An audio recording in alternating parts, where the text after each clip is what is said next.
Acción, tu revista mensual de cine y series, con los mejores estrenos de cine, fichas y reportajes coleccionables, series de televisión y 4 pósters todos los meses.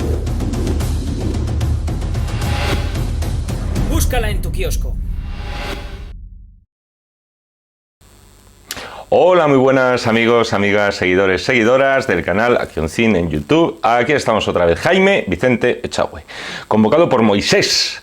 Moisés nos ha pedido que hablemos un ratín de esta película del año 1995, película dirigida por Bryan Singer, con, entre muchos otros, Kevin Spacey, Gabriel Byrne, Chazz Palminteri, Stephen Baldwin, Kevin Pollak, Pete Postlethwaite. Una película titulada Sospechosos Habituales. Moisés, Reservoir Moy, veterano seguidor del canal, amigo de Instagram, gran melómano y mejor cinéfilo, y seguidor también del Real Oviedo, equipo que ha regresado a la primera división. Así que, y que no se me enfaden, de verdad que no se me enfaden los de Gijón, si algunos sois de Gijón y me pedís un vídeo, me comprometo a tocar el himno en directo para compensar, pero este vídeo, permitidme que se lo dedique a Moy y a su Real Oviedo, porque consecuentemente están muy ilusionados.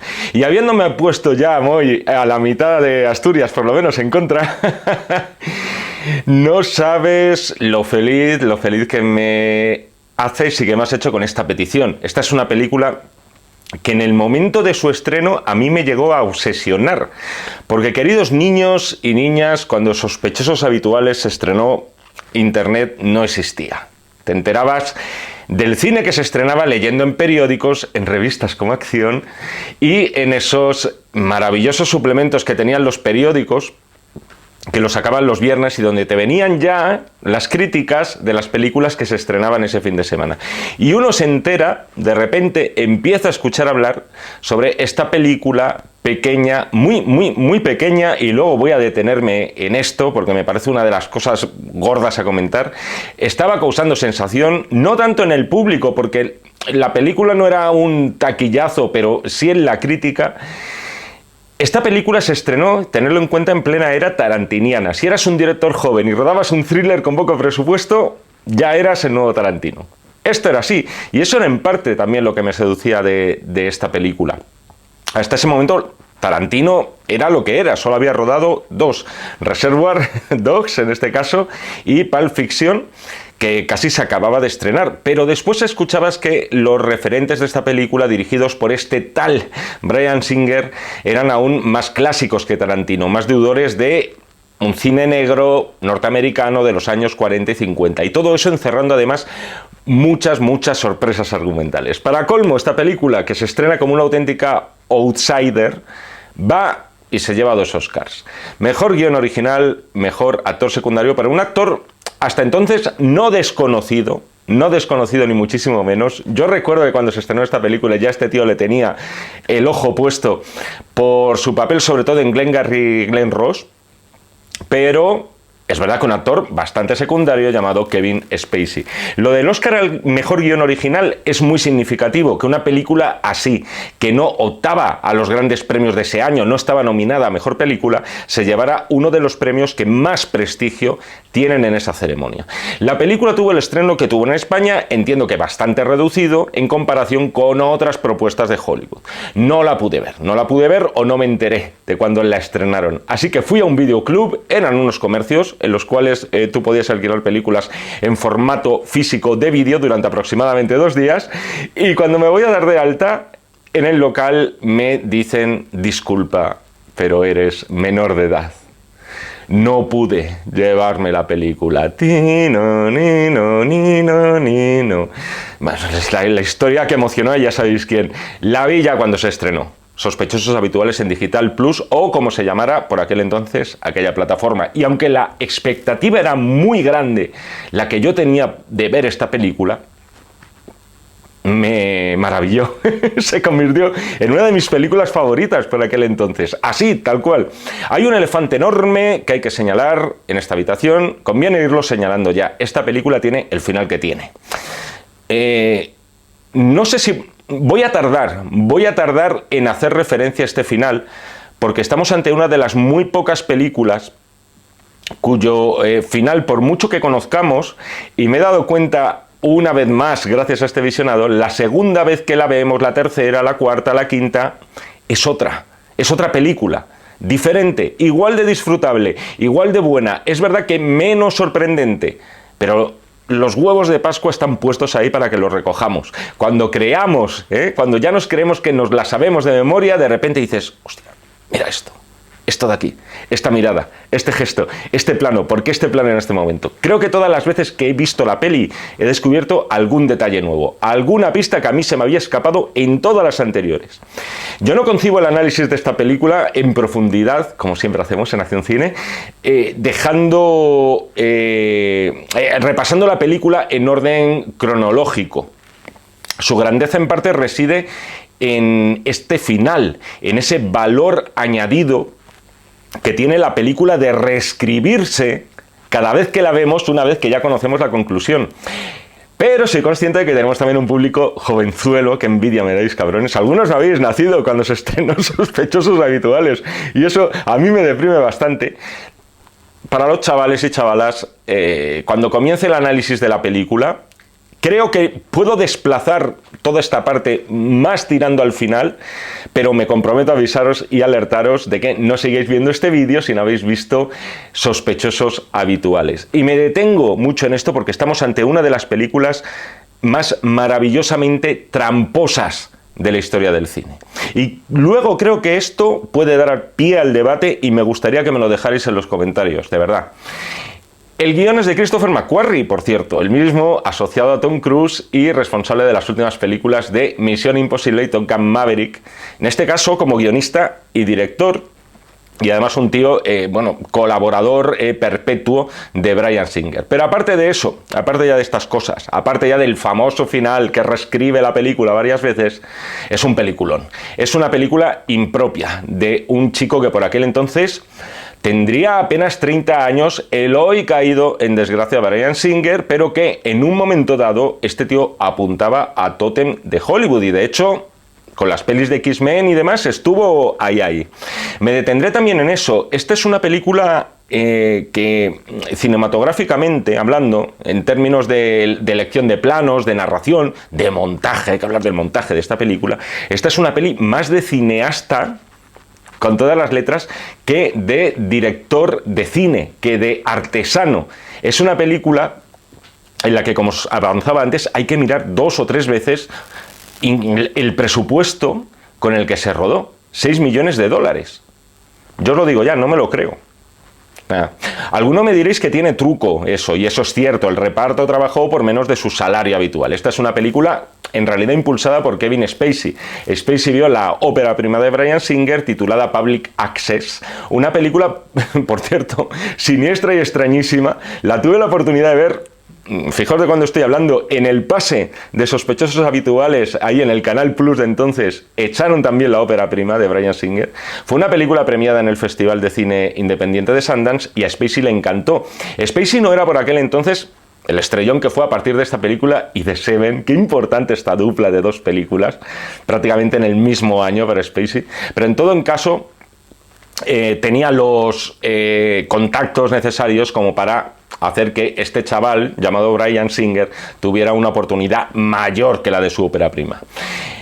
Aunque el reparto hubiera trabajado gratis, a mí todavía aún así me cuesta creer que el presupuesto de esta peli sea inferior a 10 millones de dólares, y eso habla muy bien del director. Esta parece mínimo una película de 20 millones.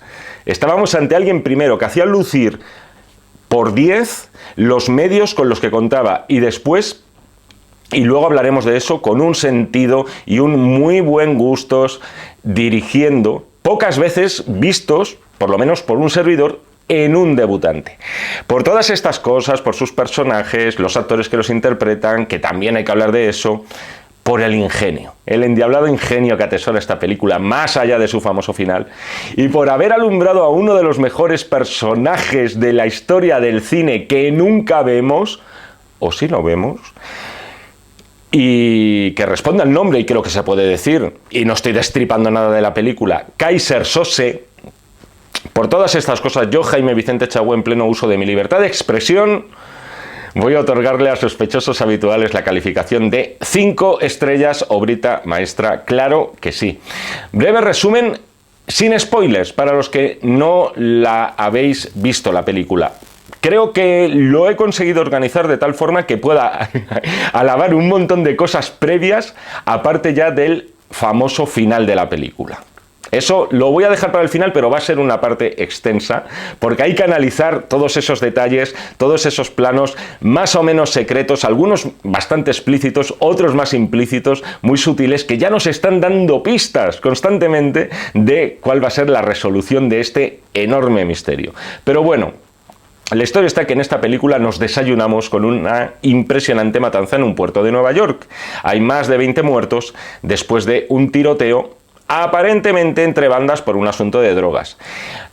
El único superviviente, iba a decir, en realidad hay dos, pero bueno, digamos que el único que ha salido ileso del todo es un criminal de poca monta, apodado Verbal y apellidado Quint, encarnado por Kevin Spacey. Quint va a ser interrogado por un policía interpretado por Charles Palminteri y a través de una serie de flashbacks vamos a descubrir cómo se llegó a esa matanza, a ese tiroteo que se produjo después de que una banda de 5 delincuentes, de la cual formaba parte Spacey, intentaran robar un importante alijo de droga allí. Y descubriremos también que esas 5 personas, esa banda a la que pertenecía Kevin Spacey, fueron, entre comillas, contratadas por un gran capo criminal al que nadie ha visto jamás, pero que solo se conoce el nombre y que se llama Keyser Söze.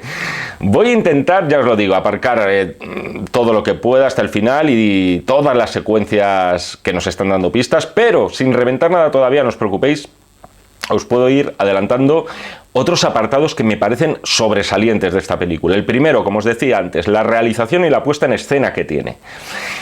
Yo no recuerdo una película tan barata con un look tan de primerísima división. De verdad, no lo recuerdo. Para empezar, por el montaje que tiene. Es un caso curioso el de esta película, porque el montador es también el compositor de la banda sonora. En este caso, John Otam, también muy estrecho colaborador de Bryan Singer después en sus producciones de superhéroes y más Hollywood. Ha trabajado con él siempre, además en los dos campos, en uno o en otro o en los dos.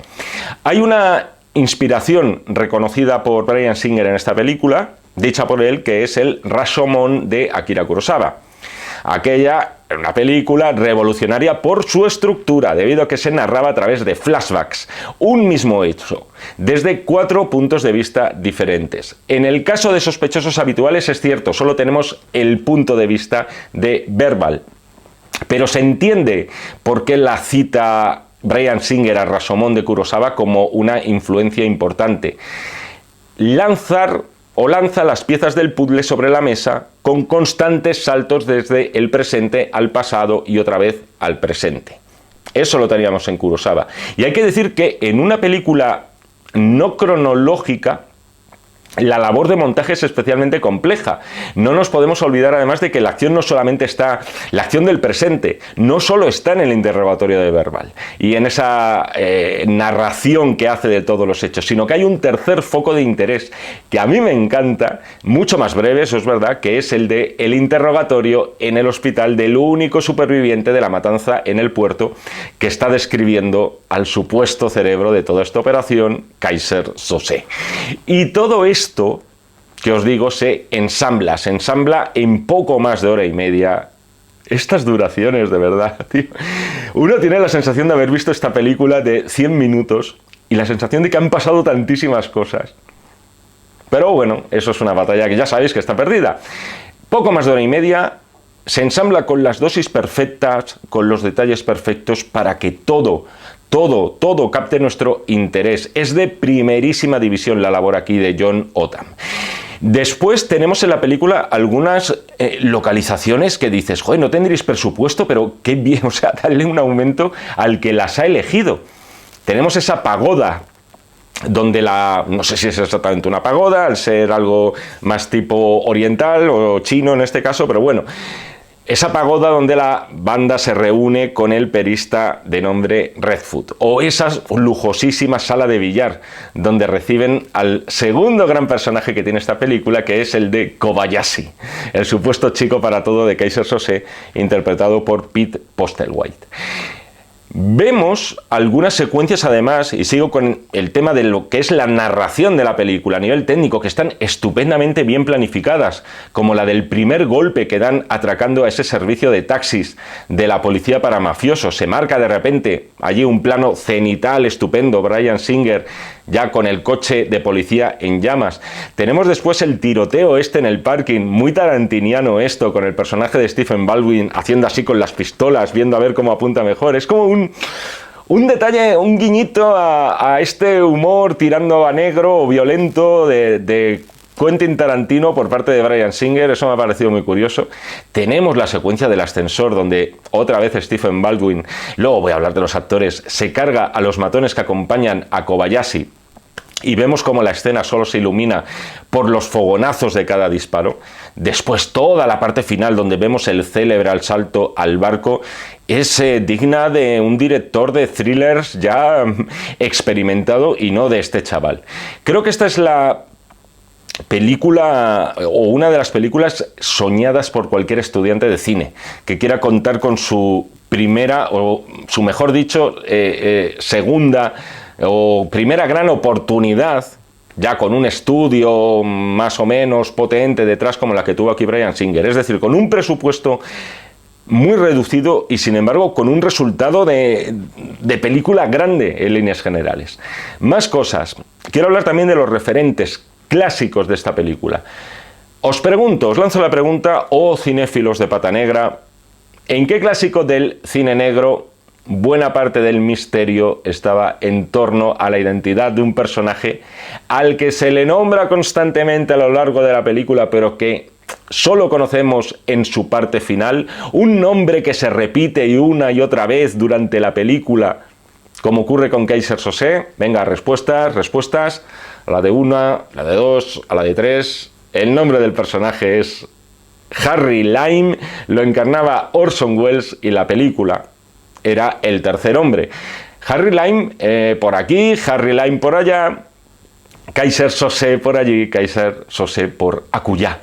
Creo que es evidente la inspiración, como también lo es la referencia al cine negro, quizá no de tanto presupuesto, de tantos medios, entre comillas, como podía tener los del tercer hombre, pero también a ese cine barato de muchísimo ingenio. Hay uno que es clarísimo, que sería El atraco perfecto de Kubrick, como también le pasaba al Reservoir Dogs de Quentin Tarantino, pero hay otra que os recomiendo. Hay una película de cine negro clásica infinitamente más desconocida, que yo desde que la vi, mucho tiempo después que Sospechosos Habituales, me sorprendió mucho por encontrar más de 2 y más de 3 paralelismos. Curiosamente, para complicar más las cosas, la película se titula El cuarto hombre. Nada que ver con la de Orson y tampoco nada que ver con una de las películas que hizo en sus inicios Paul Verhoeven.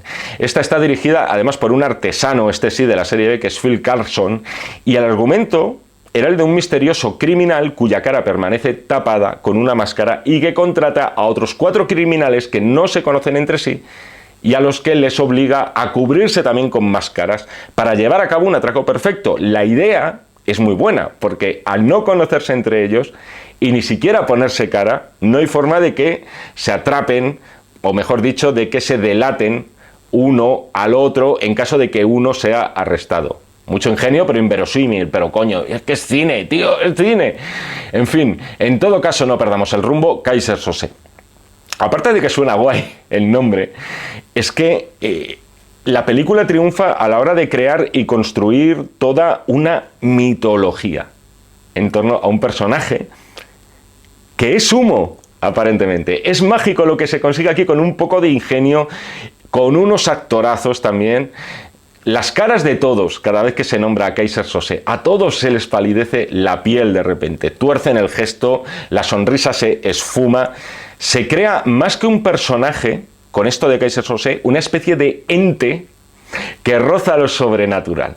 No hemos hablado de las frases, por cierto, que se dicen en la película y algunas son memorables. Una de las que más resuenan es esa de que el mejor truco del diablo es haber convencido al mundo de que no existía. Una frase, por cierto, que la gente leída y escribida atribuye al poeta Charles Baudelaire. Es más, de las pocas digresiones que tiene la película, que es una película que, si bien es verdad que está excelentemente rodada, muy sobria y muy clásica en lo narrativo, está ese impresionante flashback del pasado de Keyser Söze, al cual, por supuesto, nunca le vemos la cara, sino siempre de espaldas y con una melena infinita. No voy a decir aquí en qué consiste ese flashback, pero por una sencilla razón, porque contado es muy desagradable. Y como, joder, de verdad, me pone hasta mal cuerpo. Notaría que me corta el rollo y que os corto el rollo a vosotros. Soy así de sensible, ya lo veis. En realidad, en ese flashback no vemos prácticamente nada explícito. Nada. Es un mini segmento dentro de la película, que puede durar un par de minutos o por ahí. Pero es verdad que la fuerza aquí está en la narración en off de esa historia por parte de Kevin Spacey, con esas imágenes mientras llenas de filtros como si no pertenecieran a nuestro plano de la realidad. Es una pasada este mini cuento que los criminales le cuentan a sus hijos para que se duerman por las noches en plan, si te portas mal vendrá Keyser Söze y te comerá. Por lo general se nota mucho la influencia de Bryan Singer y Christopher McQuarrie del cine de gángsters tanto clásico como contemporáneo. Por ejemplo, me ha llamado la atención cuando Kobayashi les entrega el maletín, y vuelvo aquí a Quentin Tarantino, les entrega el maletín a cada uno de ellos, de los 5 sospechosos habituales, con sus datos más íntimos y personales, así como en plan, joder, me tienen cogido por ahí. A cada uno se le ilumina la cara con un brillo casi dorado. ¿Dónde habíamos visto esto apenas un añito antes? Alguien abre un maletín, y de repente, bueno, aquí en el contenido sí que lo vemos, así someramente, pero abre el maletín y de repente la cara se le ilumina. Efectivamente. Oye, estáis acertando todas. El famoso maletín de Marcellus Wallace en Pulp Fiction. Después, hay una secuencia que me parece también que quería comentar y destacar. El tema de la rueda de reconocimiento. Ya sabéis que la primera idea que tenían en la cabeza, antes incluso de todo este tema de vamos a crear a Keyser Söze y tal, lo que el director y el guionista tenían en mente era esa imagen. La de 5 delincuentes sin aparente relación entre ellos durante una de esas ruedas de identificación que tantas y tantas veces hemos visto en el cine. Para los responsables de la peli, Singer y McQuarrie, esto era una imagen muy poderosa sobre la cual construir una buena historia. Esta secuencia del reconocimiento donde se conocen entre ellos, además, es muy curiosa y es otra ruptura dentro de la película. Dentro de una película que yo os digo que, o os diría que está estudiada al milímetro cada detalle, con una profesionalidad digna del mejor delincuente de guante blanco, la secuencia de la rueda de reconocimiento contrasta con el resto de la película porque te da la impresión de que está prácticamente improvisada. Es decir, las risas entre ellos, los golpecitos que se dan así entre Stephen Baldwin y Benicio del Toro, todo en estos escasos segundos que dura ese instante, desprende una naturalidad que llama muchísimo la atención. Y efectivamente es una secuencia en la que al parecer, esto lo cuenta así él, debido a unas flatulencias de Benicio del Toro, actor, es decir, flatulencias de la vida real, qué gran frase, tío, te da para titular un disco. Debido a eso, el resto, sus compañeros, en esas secuencias empezaron a descojonar a mandíbula batiente. Ya sabéis, los tíos. Somos así de simples. Y Bryan Singer, lejos de cabrearse, al final decidió dejarlo tal cual lo vemos. Y es verdad que es un momento, como yo os digo, choca con el resto de la peli, porque no volvemos a ver un momento así. Pero a mí me mola ver ese rollo de distensión entre criminales y cierta camaradería, que eso también es otra. Porque, hablando de camaradería, hay que hablar de los actores. A ver, los ojitos se nos van a los del gang, a los de la banda. Para mí, el más sorprendente, y digo bien, el más sorprendente de todos los actores de este reparto es Stephen Baldwin como McManus, el francotirador letal. Me llama muchísimo la atención que este tío no haya tenido oportunidades después, por lo menos, tan buenas como esta. O sea, es el más tocapelotas de todos, es el más chulo, parece posiblemente ser el más inestable, pero en el fondo, joder, es como muy bueno en lo suyo y me mola un montón ver siempre a Stephen Baldwin en esta película. Después tenemos a uno de esos secundarios todoterreno del cine norteamericano, que es Kevin Pollak. Este tío jamás ganará un Oscar, pero es un tío que te vale para casi todo. En este caso hace el papel de este Hockney, el cual tiene una relación muy tensa con McManus, y si veis el making of de la película, descubriréis que ambos actores, vamos a decir que pusieron de su cosecha propia a la hora de mostrar sus diferencias luego en la ficción. Kevin Pollak decía directamente que Stephen Baldwin era insoportable y con un ego que no cabía en el set de rodaje. Eso quizá explica... Eso explica quizá mis dudas sobre por qué Stephen Baldwin, con lo guay que está en esta película, luego no tuviera más oportunidades. Seguimos. Benicio del Toro como Fenster.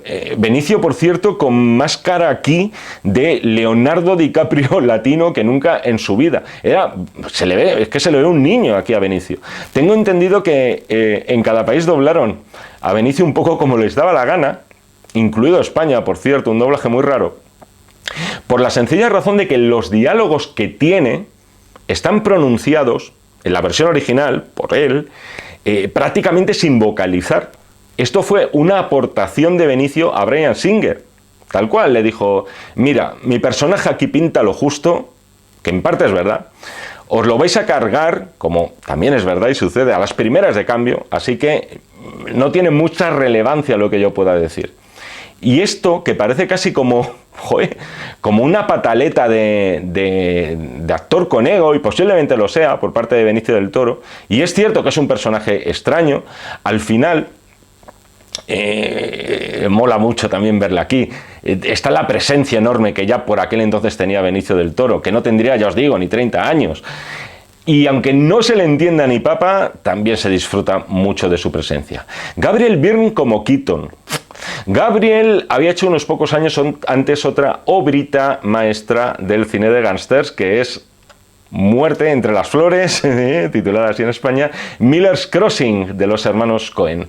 Posiblemente no se esperaba que su segunda película más memorable fuera a ser esta peli barata dirigida por un director desconocido.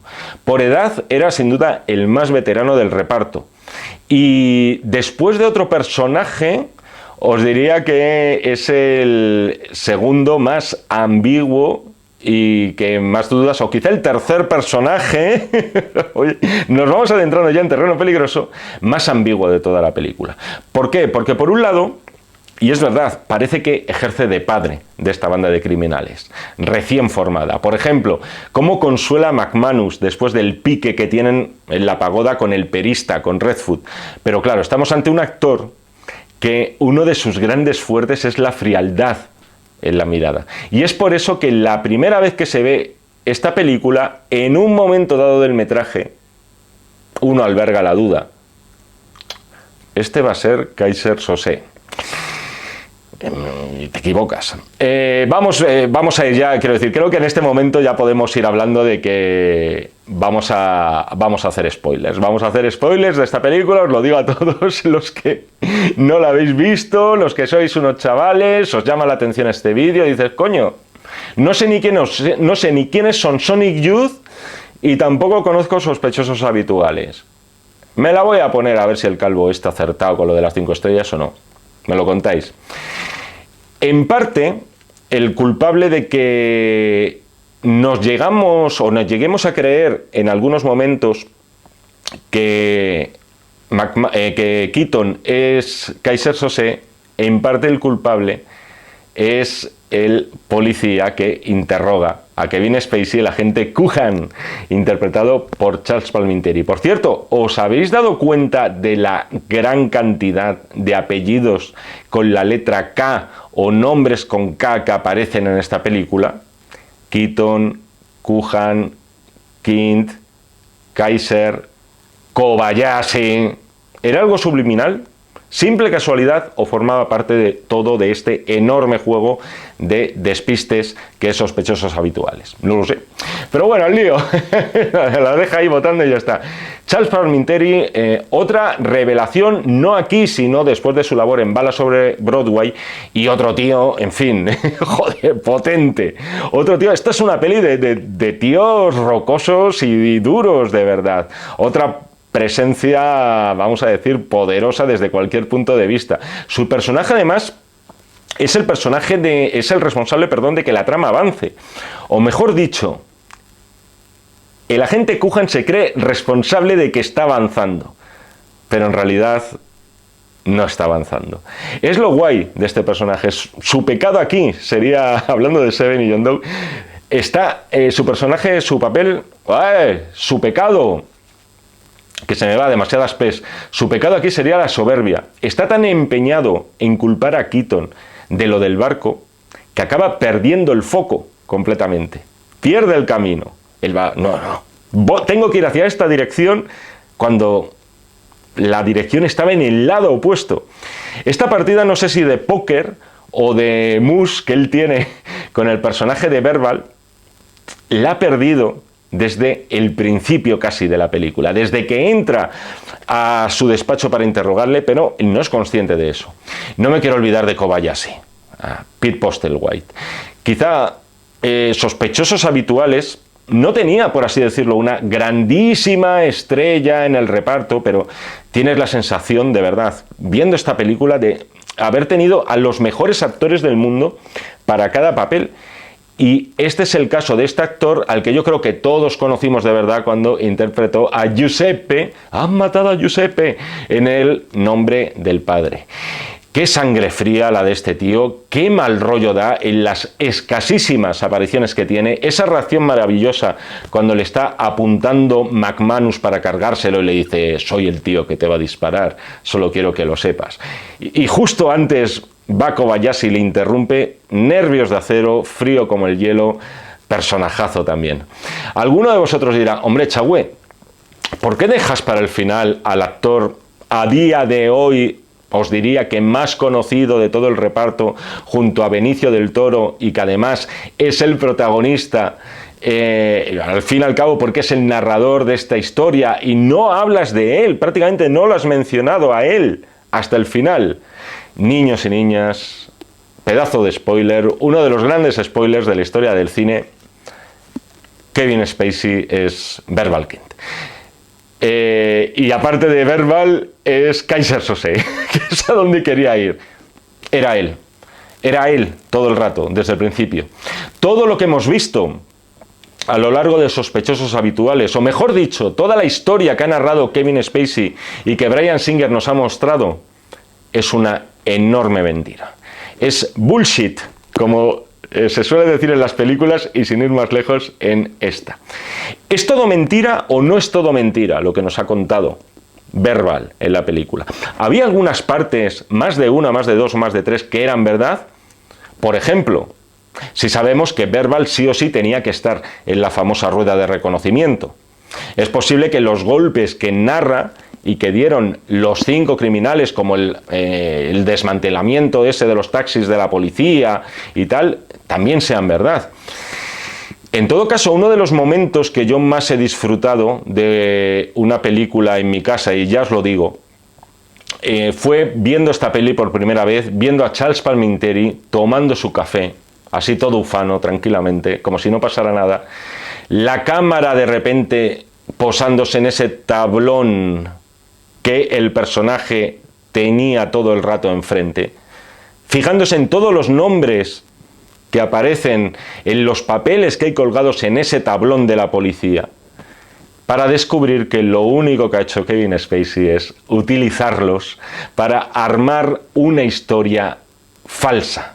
De nuevo el montaje aquí, estupendo, entre la reacción de estupor de Charles Palminteri, la salida de comisaría de Kevin Spacey, algún flashback de las cosas que hemos visto, ese plano mágico de Kevin Spacey empezando a andar y utilizando la mano que todos creíamos que no podía usar, encendiéndose un pitillo, siendo recogido por Kobayashi en el coche y, como dice en la película, desaparece. Es una resolución la de esta película que, de verdad, roza lo operístico en algunos momentos. Y en otros roza lo sobrenatural. Podríamos decir, de verdad, que es un final digno del mejor Shyamalan, si no fuera porque faltarían todavía unos 4 años para que se estrenara El Sexto Sentido, que sería la película que de algún modo también puso de moda estos montajes finales de explicación de que todo lo que hemos visto en realidad no es lo que parece. Muchas de sus películas, si hablo de Shyamalan, tienen una resolución que yo creo que ha bebido directamente de estos minutos finales de Sospechosos Habituales. Yo os lo confieso, y esto también quería señalarlo, porque diréis alguno, se veía venir, ¿no? Desde el principio. No os digo que no, no solamente viendo la película ahora, sino incluso en su momento. Yo os lo confieso, la primera vez que vi la peli, yo lo estuve pensando, pensé seriamente en la posibilidad de que Kevin Spacey fuera ese ente diabólico y maligno llamado Keyser Söze. Es una idea que, de verdad, y no era especialmente el más listo. Mira, hablando del Sexto Sentido, yo en el cine, tracatrá. Es una idea que no es extraño que la tengamos a lo largo o desde la mitad de la película, incluso en adelante o incluso antes, si queréis. El Sexto Sentido todavía no se había estrenado entonces, pero sí que se había estrenado, por ejemplo, El Corazón del Ángel, de Alan Parker, de la cual, por cierto, hablando de peliculones con finalazos, tenéis un vídeo de servidor en este mismo canal. Hoy en día es cierto, tú pones Sospechosos Habituales, a Vosotros Show Millennials, y ya no puedes engañar a nadie. No puedes engañar a nadie con este truco, pero por entonces vamos a decir que era bastante más sencillo engañarnos. Pero ya os digo, es una posibilidad que incluso yo en mi cerebro, por aquel entonces de adolescente, con poquitas ganas de estudiar y tal, pensabas que podía ser. Y os diré que creo que la grandeza no está tanto en la resolución del enigma, como en la ejecución de esa resolución del enigma. Hay tanto cine en toda la película en general, pero ya concentrado en esos pocos minutos finales, con la música de Jonathan, que no he hecho hincapié en ella, pero que es realmente notable también para un en este caso, músico no conocido por aquel entonces. Ese montaje entre música, los flashbacks fugaces, las voces en off de varios personajes diciendo eso de Kobayashi, Kobayashi, Keyser Söze, tal, la taza cayendo y rompiéndose en cámara lenta y demostrándonos y mostrándonos al final el nombre. Son momentos en los que, de verdad, es para mí cine puro, en el sentido de que te hipnotiza. Como esos programas de televisión, creo que ya no los hacen, afortunadamente, en los que te empezaban a decir, te hipnotizaban y dices, ahora ladra como un perro, tal. Si en ese instante me lo hubieran pedido, en plan, Echagüe, soy Brian Singer, te muestro esto, ahora tendrás que hacer lo que yo te diga, yo hubiera dicho, soy todo tuyo, Brian. Pero, si os parece, vamos a los hechos, y quiero hacer hincapié en esto. Lo he prometido en el vídeo y me parece que es lo... no os voy a decir que sea lo guay del vídeo, porque yo creo que, joder, ha quedado un vídeo bastante potable, como casi todos, pero es una de las cosas que si yo viera este vídeo de Sospechosos Habituales, más querría oír. El reguero de pistas. El reguero de pistas desde que empieza la película, desde el mismo comienzo hasta poco antes de acabar. Empezamos. En el mismo inicio vemos cómo supuestamente Keyser mata a Keaton, a Gabriel Byrne. Y por supuesto no vemos la cara de Keyser, pero sí vemos la cara de Keaton. Y por un momento podemos leer en su rostro una expresión del tipo,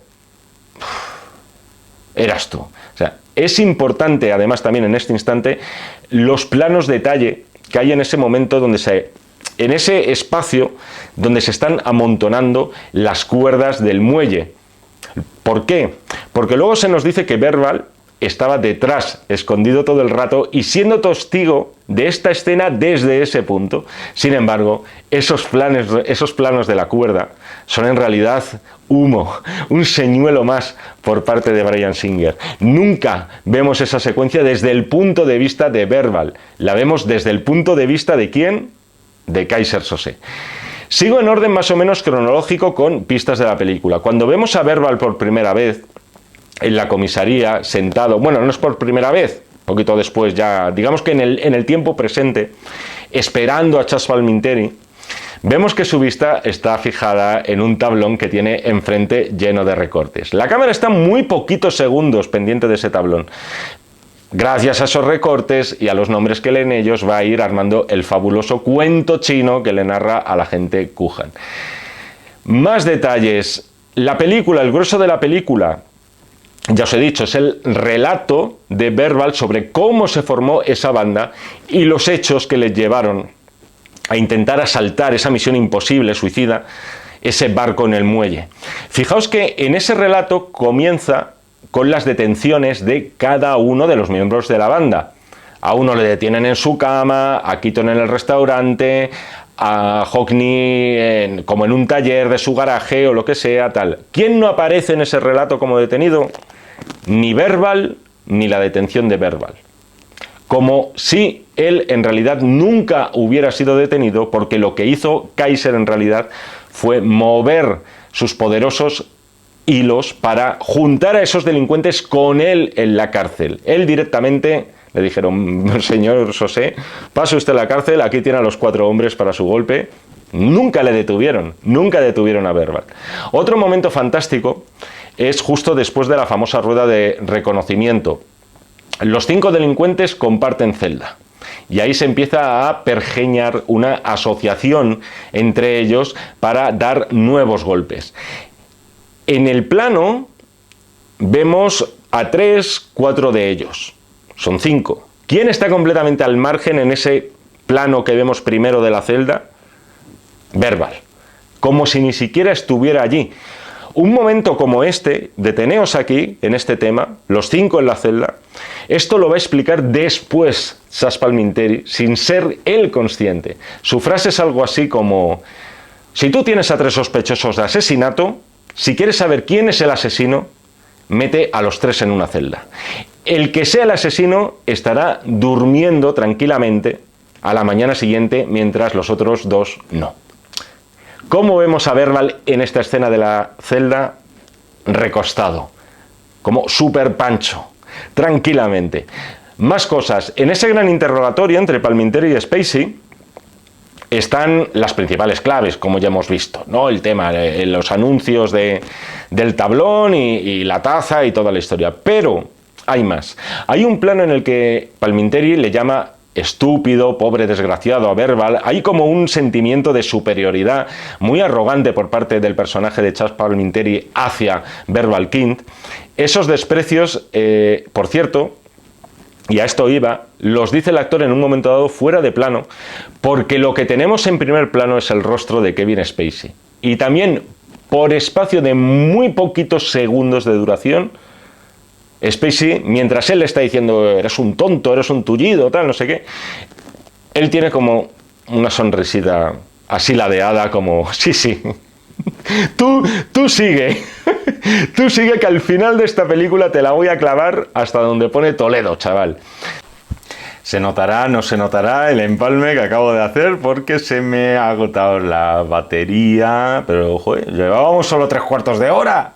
Me ha durado más tiempo en otros vídeos, pero bueno, vamos a ir acabando el vídeo. La historia es que, pese a que se pueda pensar a lo largo de la película, y no es nada imposible, como yo os decía antes, que Kevin Spacey está detrás de todo, yo tendría en cuenta 2 cosas. Lo primero de todo, que estamos, y aquí ya lo veíamos, lo habíamos visto antes, pero aquí también, ante un actorazo que durante toda la película ha sido el mismísimo retrato de la debilidad.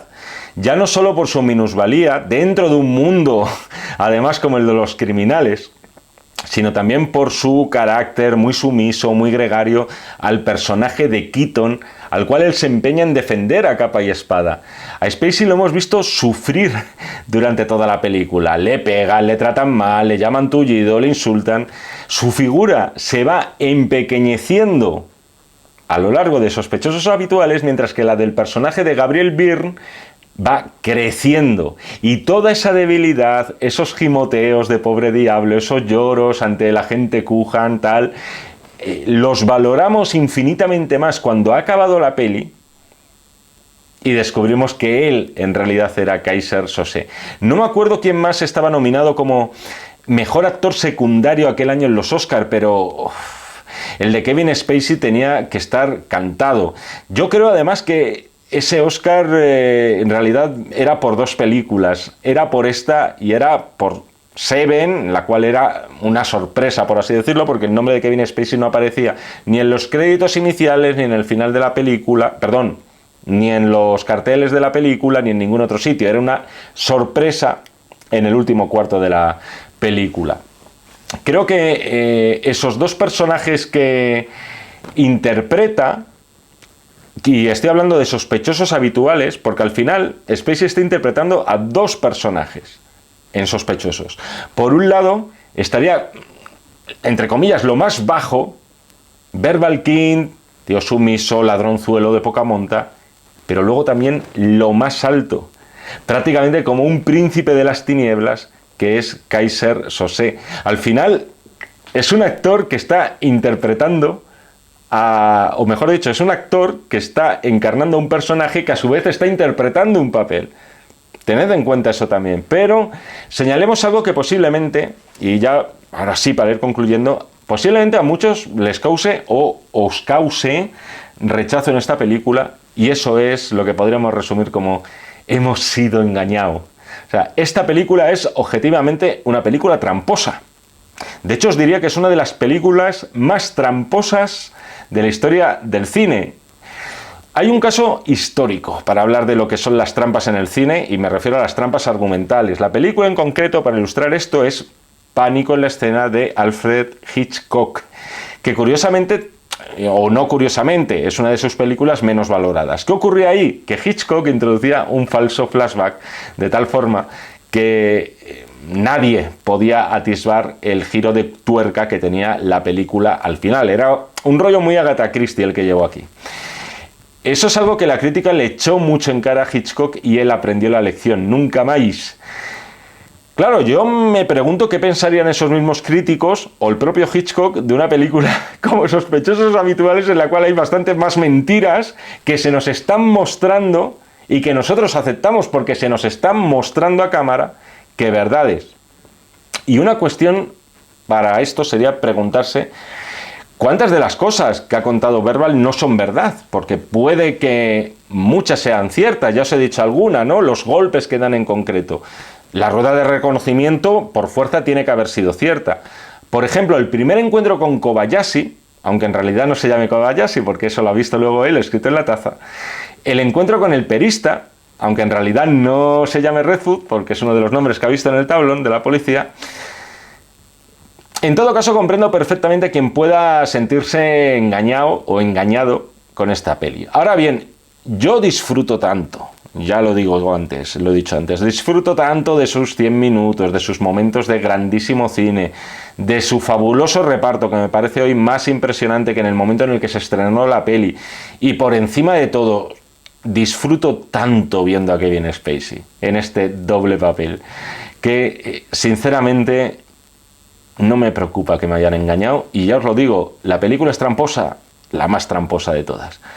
Pero pocas veces en mi vida, por no decir ninguna, voy a aceptar tan de buen grado que me timen viendo una película. Y hasta aquí la crítica a la carta de Sospechosos Habituales. Moisés, Reservoir Moy, 1.000.000 de gracias por esta petición. Te adelanto ya las gracias por la otra que me has hecho, que yo creo que os va a molar a muchos de este cine que dices, coño, esta es de los nuestros. Y espero que te haya gustado de corazón, tío, y espero que os haya gustado al resto también. Ya sabéis, para más críticas a la carta, solo tenéis que ver las instrucciones que hay debajo de este cabezón, en el canal de YouTube, en más información, cómo pedir críticas a la carta a la revista, WhatsApp, Telegram. Quiero que Jaime Echagüe me haga una crítica a la carta de Seven, por ejemplo, ya que la he mencionado 3 o 4 veces, y muy posiblemente Jaime Echagüe os la haga. Nos seguimos viendo en el canal de Acción Cine, si así me lo requerís, y por supuesto nos seguimos leyendo en este, que sigue siendo el de julio, y en todos los que están por venir de los números de la revista Acción. Muchísimas gracias, y hasta otra. Acción, tu revista mensual de cine y series, con los mejores estrenos de cine, fichas y reportajes coleccionables, series de televisión y 4 pósters todos los meses. Busca Búscala en tu kiosco.